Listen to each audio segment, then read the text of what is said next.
This recording will cover steps to complete Access Project 54. So if you haven't already, go ahead and download your start file and rename it. Be sure to change that 1 to a 2 in the file name. And then we want to create a new table in design view. So just a couple things before we actually get started. So when we're working in Access, we work a lot with tables, and then from those tables, then we can create other documents. So for this project, we actually have three existing tables. We have the grading info table, which is, we'll see that in all of the projects we complete. And we won't actually use it to complete the project, but we will be using the members and the zips table. And of course, we're going to create a new table. So to get started, we want to click on the Create tab. And we have our different groups here of items that can be created. So we can create a table, a query, a form, a report. So we want to go back to the tables group and we want to click on table design. And so when that window opens, it kind of looks like an Excel spreadsheet. So we have this table in design view. So now we can kind of set it up how we want our fields to appear. So the first field we want to add is involvement ID. Be sure you're spelling correctly and that you're not putting spaces in the text. So double check the instructions. So after we create the field name, then we want to choose the data type. We can advance to that in Excel by clicking the Tab key or using the arrow keys on our keyboard, or we can simply use our mouse to click inside the cell. But when we get in the data type cell, now we have the option to choose what type of data that we want this field to be. So on this one, we actually want it to be auto number. So kind of remember, if it's auto number, when we actually go into the table to start adding records, remember, since it's auto, that's one area we will not actually have to add data. It should be automatically, it will automatically be added as we start adding our records. Then the last option in this row is a description.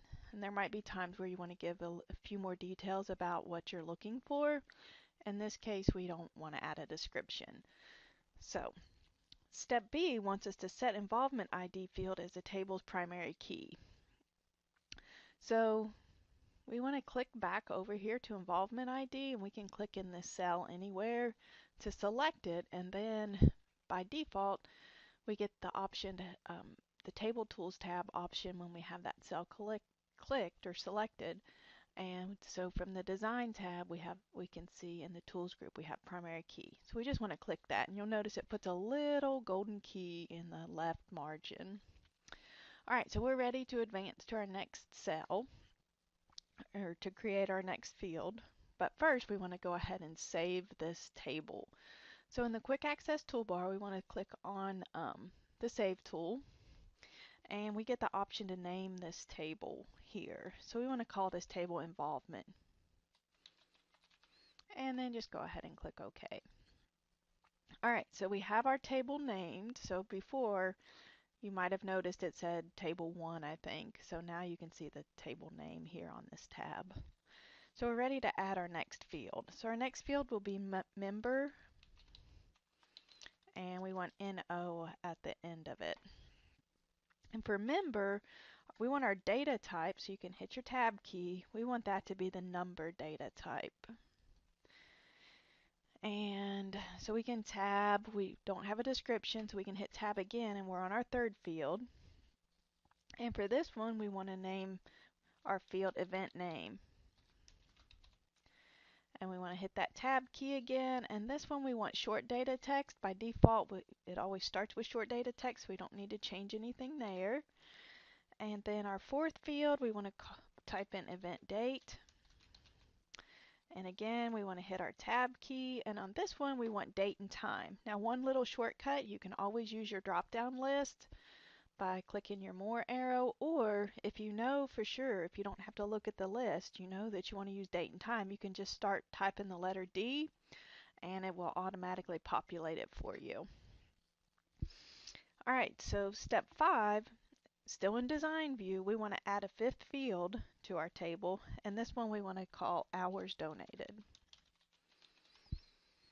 And again, we want to tab to our data type, and this one's number. So I'm just going to start typing the letter number. It auto-populated for me. And we want to go ahead and click Save now. We have all of our fields added to this table. So just click Save on your Quick Access toolbar. That saves any changes that you've made. And now we want to switch to Datasheet View. So we still have our Table Tools tab, and if we go all the way over to the left, we have the option to see different views. So right now we're in Design View, and that's where you typically are when you're creating your table. But now we want to see it in the view where we can actually add records. So now across the top, we have all of our field names that we just added, and now we can start adding records to our table. So in step 6, it gives us the option to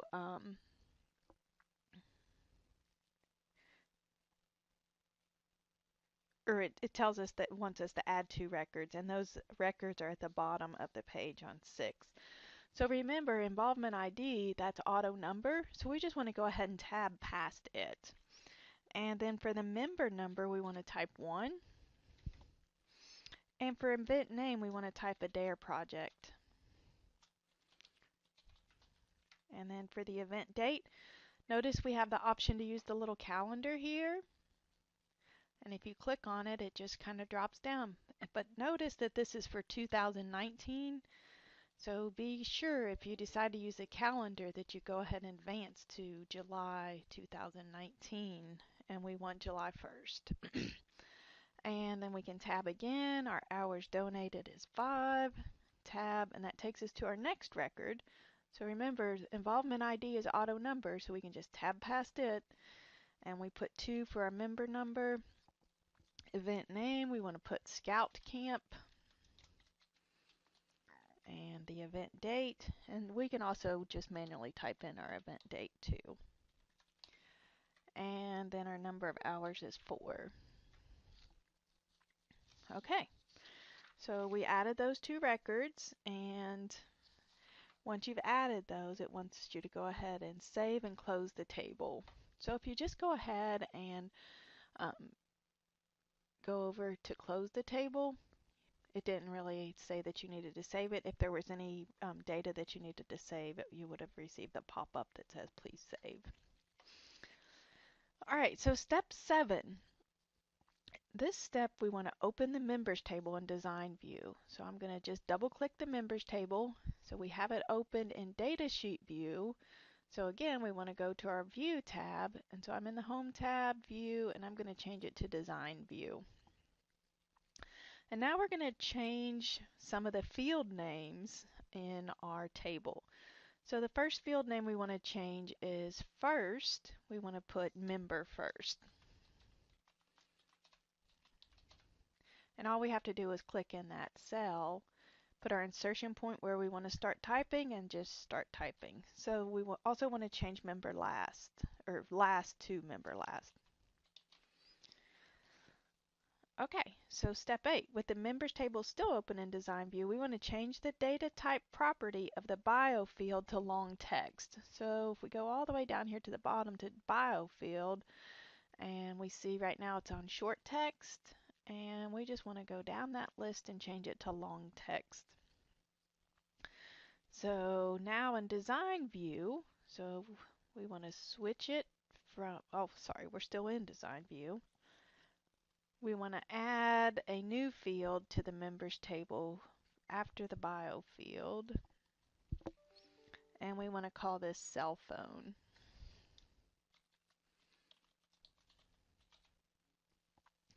And we want to, and when we tab, we want to have that data type as short text. So now we're ready to save and close the members table. So I'm just going to go ahead and click my close button.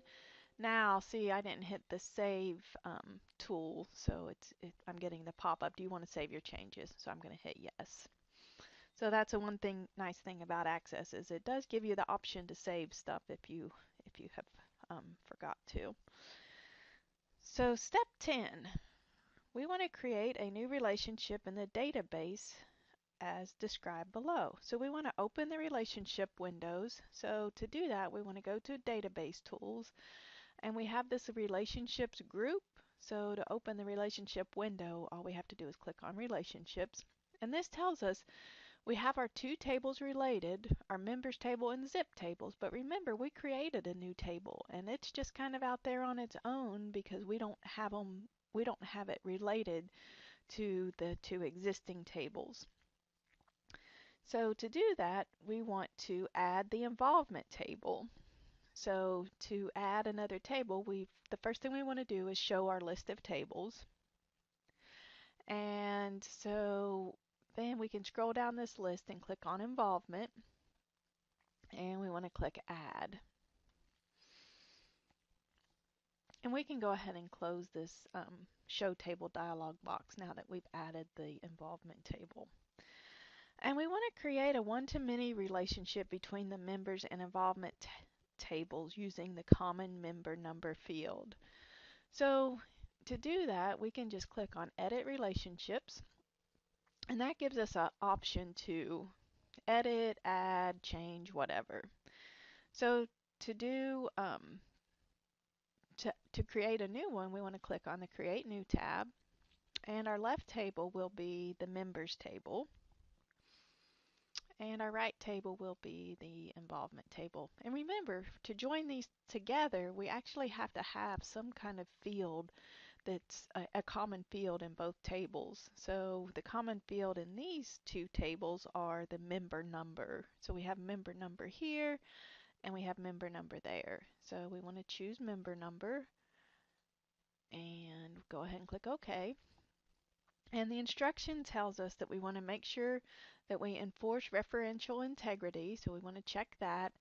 And we want to make sure that that relation type is one-to-many. And by default, it should be one-to-many. And then we just want to click Create. And notice what that does is it kind of gives you that line. And if you click on this and just kind of move it, it's easier to see. You can move these tables around any way you want to. So we can just kind of do it like this, so it kind of visually is easier to understand. So the involvement table is related to the members table because of the common member number, and the members table is related to the zips table because they have the common zip codes. All right, so now we can save and close this this window. So I'm going to click Save on my Quick Access toolbar, and then I'm just going to close the relationships. And now we want to open the members table in Datasheet view. So again, just double click it to open it. And by default, when it opens, it's in Datasheet view. So it kind of looks like that Excel spreadsheet when it's open. And we want to find, select, and delete the record with the member number field value of 32. So we can just member number column here. If we scroll down through here, we can find number 32. If we go all the way to that left margin where that little gray box is and click there, that selects the record. And we can right click to delete the record, or we can go up here to our home tab and click delete records there as well. So, and then you're going to get a pop-up because once this is deleted, you can't undo it. So when you're deleting records, you know, that's one of the things in Access that you cannot undo. So you get the pop-up that says, are you sure this is what you want to do? And then we want to say yes. Okay. So step 12, with the members table still open in Datasheet view, we want to navigate to the record with the member number field value of 10. So I come up here and I see that I've got record 10 here, which is Allie Pitt. And we want to change Allie's last name to Espinoza. So right now it's Pitt, and we're going to change that to Espinoza. And number 13, we want to change member number 35. So we'll scroll all the way down here to the bottom. So we have Joshua Parton, and we want to change his street address to 202 Adams Street. And make sure when you're typing this in that when you do ST to put the period after. You'll get it wrong if you don't include the period. Alright, so now we want to close the members table. And step 14 wants us to open the members table. So we closed it. Now we're going to open it again. And we want to open it in datasheet view, which should by default open in datasheet view. And it wants us to expand the subset, the subdata sheet for member number 2. So remember, we created relationships between our tables. So if we click on this subdata sheet, it kind of shows us how the record is related to the other tables.